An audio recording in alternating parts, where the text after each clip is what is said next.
Zohran Mamdani. AOC endorsed him. Bernie Sanders endorsed him. Will AOC endorse Kshama Sawant? Will DSA endorse Kshama Sawant? I'm asking the chat. Let me know what you guys think. Because I already talked to a few DSA people that say, "Oh, why should we support Sawant? She's a purist.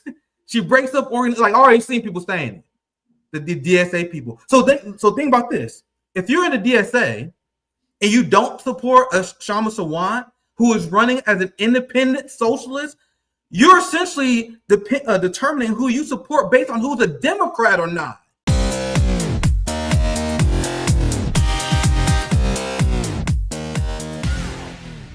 Well, we would know whether Zohran is immediately selling out or not. For one, based on how he treats the NYPD, for one. So that's like something you can keep your eye out on early. How are you going to treat this NYPD? What I'm worried about is I'm already seeing this celebrity worship culture around him, and that's already a horrific sign. Let's say you support Mamdani. Right now, you should be putting maximum pressure on him right now, not fucking just morbidly celebrating. That shouldn't be the only thing you should be worried about. And I'm worried that this election victory has the potential of being a giant tranquilizing drug for the left. And I've already seen people use this victory as an excuse to advocate wasting millions of dollars of working class money trying to primary Democrats, ignoring the New York is a completely unique system with ranked choice voting. It's completely unique scenario. And I'm not trying to call anyone out. I'm going to go after people with the biggest accounts. You know what I mean? Because there's so many of these tweets like this. No reason not to primary Hakeem Jeffries right now. It's time to spend millions of dollars of working class money on useless primaries instead of mutual aid. Look, all right, time to primary Chuck Schumer. So this is where you guys lose me. How many of these primary challenges are going to be inherently successful? And then let's say you're successful at primarying one of these Democrats after wasting millions of working class money. What is your strategy to defeat AIPAC, who has a perfect record in congressional primaries? So this is kind of what I'm worried. I'm worried about the tranquilizing drug effect. And this is why the establishment ultimately wanted him to win, because the progressives needed this. I explained to you guys last week. The progressive media was all in on Zohran. They were super invested because if they lost this race, it was over. So the establishment have to give him a bone, have to give him a win so they can continue to sell this fraud of working within the Democratic Party among the working class. Which go back to what you explained, Kshama. What exactly are people in New York gotten since these projects, the programs that ran by DSA? Are we getting anything out of it? What mutual aid societies have we built? What true socialist parties are we building? I see it as a gigantic waste of resources. And if you don't understand what I mean, can you imagine what Rome would do with millions of dollars? What can we do to our communities with millions of dollars that we will be spending on these campaigns? You know what I mean? And I'm already seeing people just diving into. Here's another one. Here it is. Look, you can literally just vote out the general tracks. So we can just vote them out. You guys see how they're taking that tranquilizing drug again. We don't have to do any work. We can just vote them out, which I don't think. Go ahead.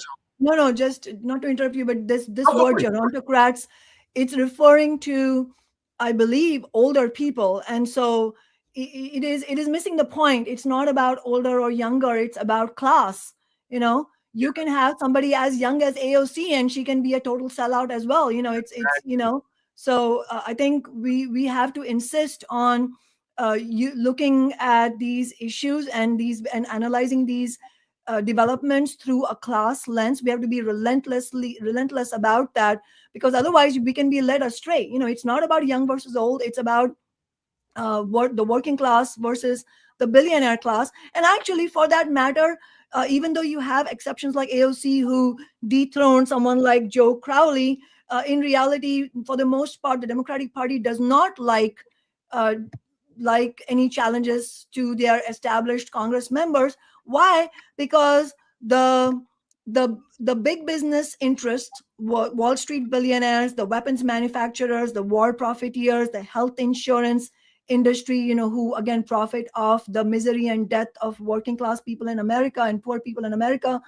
All of these big interests of US capitalism, the bourgeois forces themselves, they invest a tremendous amount in these specific Congress members because they are meant to do their bidding. It's their either many of them are foot soldiers for the billionaire class, or like my opponent Adam Smith, they are absolute generals. Adam Smith is a general for the weapons manufacturers Yeah, I and want to for the ask you war about it. industry. Yeah, we should talk about him as well. Yeah, But yeah, and exactly. And for the Zionist lobby, APAC was his biggest funder last year in last year's election. And so there is a reason why many of these Congress members end up winning election after election for 40, 50 years. Even when they're in their 90s, they're still in office. But that's not because somehow it's a worship of old people, but what it is the bourgeois, the capitalist class, ensuring that their interests are faithfully and consistently represented in the halls of Congress, because the halls of Congress are where the capitalist state exerts a lot of its power. And so it's not about young people toppling older people. It's about working class candidates and working class movements like Worker Strike Back winning elected positions that are then where the campaigns themselves are, as I said, used in service of building momentum for concrete demands that are going to be are that the big business will ferociously oppose. And then if and when you do win an election victory, to use that elected office itself as a platform for building movements, not for having nice discussions and collaborations with your quote unquote colleagues. And if you're not watching this on TV, I'm doing air quotes. If you represent the working class, the Democratic Party politicians, much less the Republican Party politicians, they are not your colleagues. They are on the other side of the class war. If you can't keep that straight, you are, with the best of intentions, going to betray working people. Yeah, become useful idiots. I'm telling you guys right now, the Zohran movement will be exposed as either good or bad really soon. We will see how serious they are, because if Zohran was serious, wouldn't he endorse Kshama Sawant? So if Zohran supporters don't support Kshama Sawant, who is actually running as an independent socialist, doesn't that show that they're not building a movement? I think ordinary working people who are excited about Mamdani, many of them will support our For campaign sure. also. But what we do is we explain things in a very with the truth. We never lie to the working class. I will never, whether you agree with me or not, I'm never going to lie to the working class. And so one of the things that we do need to point out, first of all, in terms of really encouraging people about our congressional campaign, independent, socialist, anti-genocide, pro-worker campaign for healthcare against this warmongering Democrat Adam Smith. One of the things that should excite people is that last night's election victory for Mamdani is a confirmation that these politics, these demands are powerful. If you can run a campaign against genocide and you can win, that's important. It's also important to recognize that Mamdani's campaign, from everything I know, I mean, obviously it's from afar, but from everything I've read, did have a very strong field campaign with thousands of volunteers, many thousands of volunteers, and a very effective social media strategy as well. All of these things are important for working class people, and they're going to be important for our campaign. So if there are concrete ideas that we can use, we will use them, because it's not about, we are not ego driven or we are not sectarian. The ideas that work for the interests of the working class, we will use them. And in fact, I would say, for those of you who are watching this and especially if you live in Seattle, but even if you live in other cities, this is a national campaign that, just like Mamdani's victory has made national and even international news, our campaign is of national significance, because the genocide and ending the genocide and winning free healthcare, those are national issues. And in fact, they are international issues. And so no matter where you live, you should volunteer with our campaign. But especially if you live in Seattle and you haven't come out to volunteer with us, you need to come out and volunteer with us, because you can see the results, and we have obviously shown it in 4 elections in Seattle, but you can see it through the New York Democratic primary also, that volunteering and doing those door knocking shifts, that works. Yeah, and funny thing is, that was the point I was going to make, Kshama. This is the point I'm getting to, about whether Zohran is worth paying any attention to. And that was a brilliant way to introduce my next point. Because what would it say about Zohran? Do you guys think, and I'm asking the chat, do you guys think Zohran going to endorse Kshama Sawant? You guys know AOC endorsed AOC endorsed, sorry, Zohran Mamdani. AOC endorsed him. Bernie Sanders endorsed him. Will AOC endorse Kshama Sawant? Will DSA endorse Kshama Sawant? I'm asking the chat. Let me know what you guys think. Because I already talked to a few DSA people that say, "Oh, why should we support Sawant? She's a purist. She breaks up organizations." Like, I already seen people saying it. The DSA people. So think about this. If you're in the DSA and you don't support a Kshama Sawant who is running as an independent socialist, you're essentially determining who you support based on who's a Democrat or not. So that's the only reason why they wouldn't support Kshama Sawant is because she's not running as a Democrat. AOC wouldn't support her because she's not running as a Democrat. So this is why I'm questioning, what movement are you guys building? Because if Zohran doesn't endorse Kshama, and I'm telling you guys, you better get on it quick. I'm gonna start looking at you even more side-eyed. Because if you don't, it's clear you're not building a movement. You don't want to build a movement to help an independent socialist defeat this guy, Adam Smith. Can you imagine how damning it would be for Zohran and his movement if they don't come out and support Kshama Sawant? I am watching you, asshole. I'm not doing this whole thing where we're just doing celebrity worship over him. Now is the time to show whether you're all about movement building or not. Because the guy that Kshama is running against, I see this guy all the time. He's one of the biggest pro-war spokespeople that they allowed to speak on air. That's how excited the military-industrial complex is about this guy. Senior Democrat called for arrest of left-wing fascist.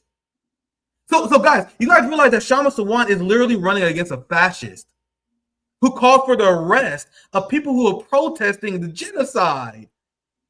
So think about how horrific it would mean for DSA in the organization if they don't endorse Kshama Sawant over him.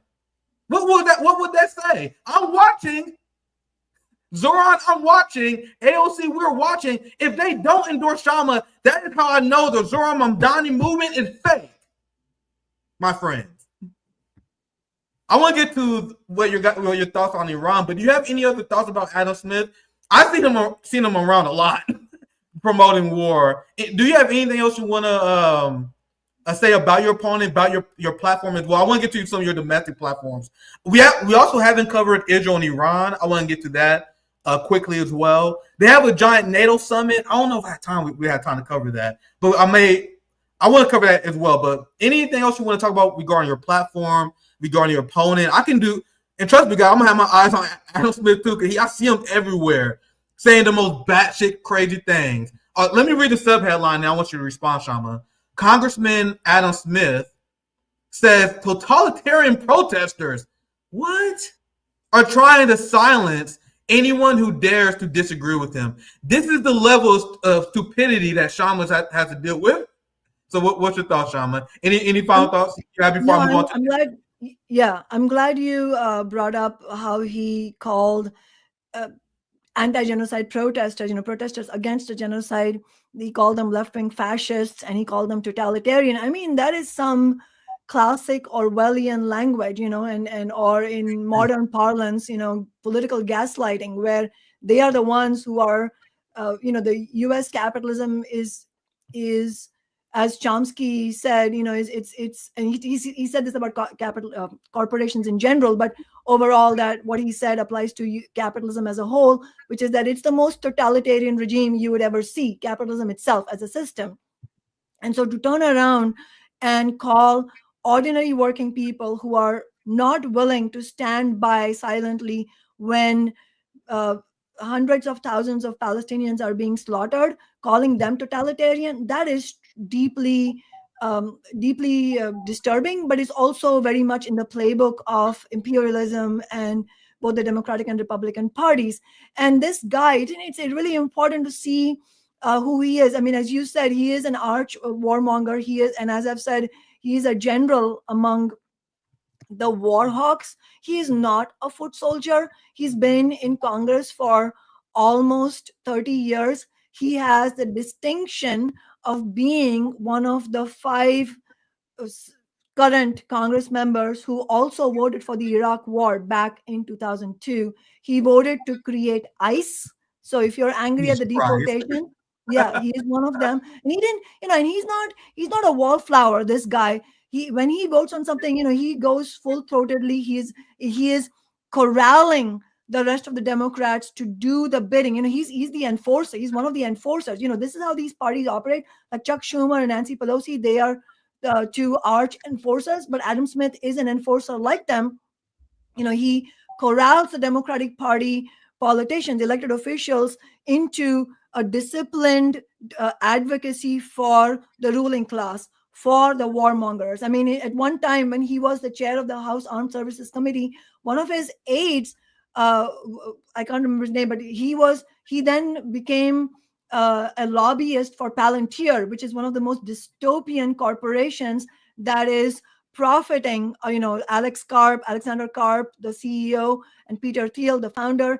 These billionaires are straight up profiting from the mass slaughter of Palestinian people, and not just Palestinian people, but if you look at all the wars that the United States, as a bipartisan agenda, has conducted in country after country in the last 20, 25 years. I mean, Obama, let's not forget, Glenn Greenwald made this point recently, which is a very important one to remember.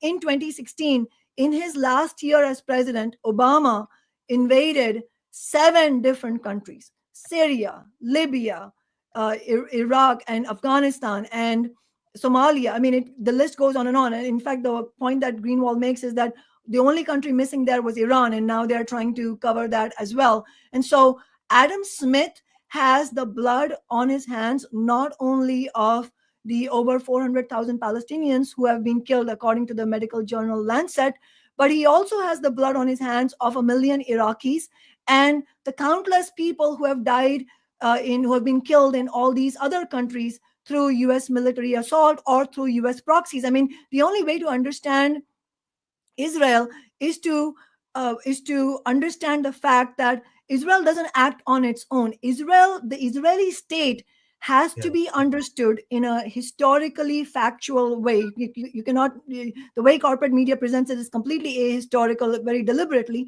But the only way to understand Israel and to understand Zionist ideology is to, first of all, root ourselves in a materialist understanding of capitalism. And the only way to understand Israel on that basis is to know that the Israeli state is an outpost of Western capitalism. That is the only way you can understand how Israel gets away with all these atrocities that they get away with. And in fact, even during this time, and look at the two-facedness of Adam Smith and others in the Democratic Party, they want to score points against Trump right now. So what are they saying? They're clutching their pearls and saying, "Oh my God, he didn't get congressional approval." That's the issue. And seriously, you're talking about congressional approval from a Congress that has carried out a genocide? That's not the approval I care about. They are all in it together. Do you know what I mean? And not only that, even the NBC, a corporate media outlet, pointed out just 2 or 3 days ago, that actually it has become routine for presidents to not take congressional approval or any such thing before attacking different countries. Obama did it, Biden did it, and so on and so forth. And so all of this is complete falsehood. And in fact, it actually brings to mind mind a very good, very apt quote from Noam Chomsky, who said, the smart way to keep people passive and obedient is to strictly limit the spectrum of acceptable opinion, but allow very lively debate within that spectrum. That's what's playing out. So when you see Democrats saying, "Oh, no congressional approval, this is unconstitutional," that is a fake debate playing out. They are all responsible for the genocide, and attacking Iran has been a bipartisan project for several decades. Yeah, and the Democrats was manufacturing consent for Trump's bombing campaign, claiming that, Iran is a few days from getting a nuclear weapon. Iran is a totalitarian state that oppressed their women, manufacturing consent for their wars. But I want to dive more into this because, and this is going to be our quick segment on this. Let me know how you're doing on time, Shama. I want to keep this around 1 hour, 70 minutes or so. I'm okay on time. All right. Oh, cool. Just let me know how you're doing on time because I've been greatly enjoying the neocon meltdown because they realized that Iran completely checkmated them. Now, Iran checkmated the neocon class so badly, I am seeing Iran getting criticized for not taking advantage of it. And I'm explaining what I mean here soon. So you had Israel that decided to engage with this conflict, thinking they can pressure the United States to wage war with Iran, and they get hammered by Iran. You had 1/3 of Tel Aviv that was destroyed and need to be either destroyed or damaged by the bombing from Iran. So the goal that Israel and the United States had before this was to denuclearize, to end Iran's nuclear program. I said at the time, I told you guys that how exactly do you guys plan on doing this? Especially when Iran has been relocated to nuclear facilities because they knew that these attacks was coming. Now you have corporate media that is reporting what we've been saying for a week now. Didn't we just talk about this a week ago? And guess what? The New York Times is officially caught up. The New York Times admits that the U.S. attempt to destroy Fordo has failed. Who told you guys that the attack on Fordo will fail? I told you guys that will happen. It wasn't about ending the nuclear program. It was about provoking a possible war. Look, in the initial assessment, the Israeli military believes Fordo was not fully destroyed, but severely damaged. The Israeli officials also said it appeared that Iran had already moved the equipment. This is exactly what I told you guys was going to happen. And I'm gonna show you guys this because even Trump admitted that the only reason why they even had to agree to a ceasefire is because Israel was getting their ass handed to them. I told you, Israel cannot ever stand up against Iran without the help of the United States.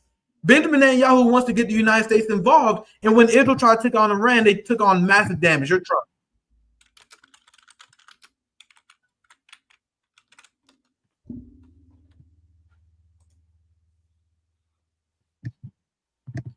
So they made a giant miscalculation.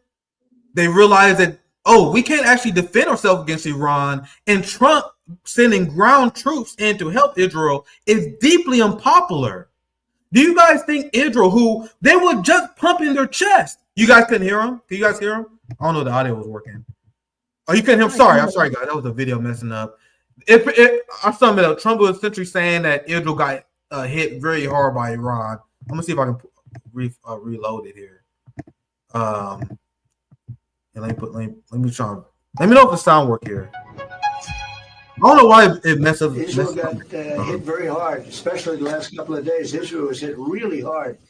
Those ballistic missiles, boy, they took out a lot of buildings. So Israel was just talking all this shit about how we can have regime change, how we're going to take out the nuclear program. And once they realized that Trump couldn't politically sell a full-fledged war against Iran, that's where the ceasefire comes from.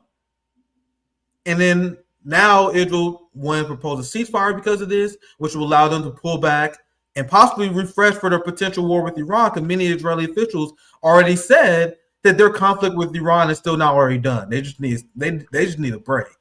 But Shama, I want to get your thoughts on this and everything that happened, because you had Chuck Schumer, Hakeem Jeffries, the main Democrats, like you said, they didn't even oppose the the concept of taking out Iran nuclear facilities, they were just upset because they didn't have congressional approval. Anything else you want to add about the bombing in Iran? This was very terrifying. And I'm glad that Iran shown restraint, even though that may possibly be a mistake, because now that's give Israel a chance to reload and prepare for their next wave of attacks. But Kshama, any other final thoughts on Iran? I just want to present it. What happened? Any final thoughts? First of all, I mean, the most of the Democrats, they had this whole sort of fake opposition by saying, well, he didn't get congressional approval, as if killing people is okay if you get congressional approval. That just makes more of you more directly complicit, more of you politicians. But we do have to be clear. People like Chuck Schumer and Hakeem Jeffries, they have been cheering this on. They are not even pretending to say, well, maybe Trump shouldn't be doing this because he didn't get congressional approval. They were straight up. In fact, there was a really video by Chuck Schumer, really shameful video by Chuck Schumer, in which he says if Taco Trump is if he's lost his nerve, then we might have to step in, kind of thing, basically implying that he better attack Iran if he has any courage at all, or if he wants to have any credibility at all. So they are actually having a straight up war hawk position. And then the other Democrats are also war hawks, but just in a slightly milder way, keeping an eye towards vote blue for next year's midterm elections. They're trying to differentiate themselves from Trump and the Republicans, but in a way that absolutely fails to break from any imperialist interest, absolutely fails to provide anything for the working class to be, to feel like this party is doing something for us. And I think as far as the Iranian situation is concerned, yes, as you said, in terms of the geopolitical calculus there, it is not a straightforward thing for Israel to attack Iran and then just, have that be the end of it. Iran is a much bigger and much a nation with far more resources. But we also have to be clear that while the US and Israeli imperialist interests might have met somewhat of a match here in their goals not completely succeeding, we have to be also sober about the fact that there has been this escalation in the Middle East, because over 1,000 ordinary Iranians have been killed in these attacks already, and that is in addition to the genocide happening in Gaza. And that if we don't have an international working class movement that can succeed in toppling this, both the US billionaire interests and warmongering interests, and also internationally, especially in Europe, then we're going to see more and more slaughter. We're seeing just the absolute desperation in which the people in Gaza are in, mass starvation, and literally being shot and killed when they go for aid, because these families are hungry, their children are hungry. There's a famine, especially affecting babies and children. It is completely it is completely unacceptable. It is horrifying. It's the Holocaust of the 21st century that has been unfolding. And so we have to be very sober about any further escalation and be against it. And also keep in mind that once Israel is done with Gaza, they will move further on the West Bank. And so then more and more Palestinian lives are going to be at risk. And so the question here is, what kind of working class movement do we need internationally? First of all, I think we have to be very clear that we cannot rely on patriotism towards one nation or another. We have to have international working class solidarity, not with any specific capitalist state, which means that we need internationally to push back against war, period, which also means predominantly right now against US imperialism and Western imperialism. And we also have to recognize that with more and more attacks by Israel and then also by the United States, and keep in mind, any attacks by Israel are really US attacks by proxy, because the weapons that Israel has are funded by the Democrats and Republicans of the United States. So any attack by Israel is really an attack by the US by proxy. And so all of these attacks, especially at the nuclear facilities, is what is it going to do? It's sending a message to the Iranian state that actually they're much better off having a nuclear weapon than being in the nuclear non-proliferation program. So in other words, all of this war is heightening the dangers, the risks for working class people internationally through more and more nuclear weapons proliferation. And so the only solution to all of this is for international working class fighting movements. And a big part of that has to be the labor movement. I mean, one very important example, as I'm sure you know, Nick, is French and Italian dock workers refusing to load or transport weapons, ships carrying weapons. That is important, but it can't be limited just to two specific ports, because the capitalist class will find other ports to then transport weapons to Israel.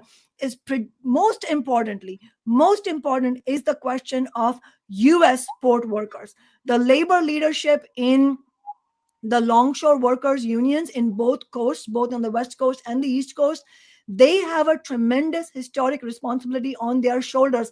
They can their members, the longshore workers, they work at these very important choke points of capitalism. They need to not only refuse to transport weapons or load the weapons, they need to shut down the ports. We need mass strike action nationally, but also specifically where there are choke points of the capitalist war machine and their profit machine, because without that, we are not going to deal the blow that we need to deal to the horrific system of capitalism. The Israeli ruling class is horrific. The US ruling class is horrific. At the same time, we cannot afford to have the approach that the enemy of my enemy is my friend. Our only friends are other working class people, and capitalists in every country are our enemies. Oppressive regimes are our enemies. And so our goal has to be that type of international mass strike action to shut down the capitalist war machine. And ultimately, really, our goal has to be revolution everywhere. I love how you're one of the few people who run for Congress that call for direct action that arms the Israeli state. It's good to hear that 100%.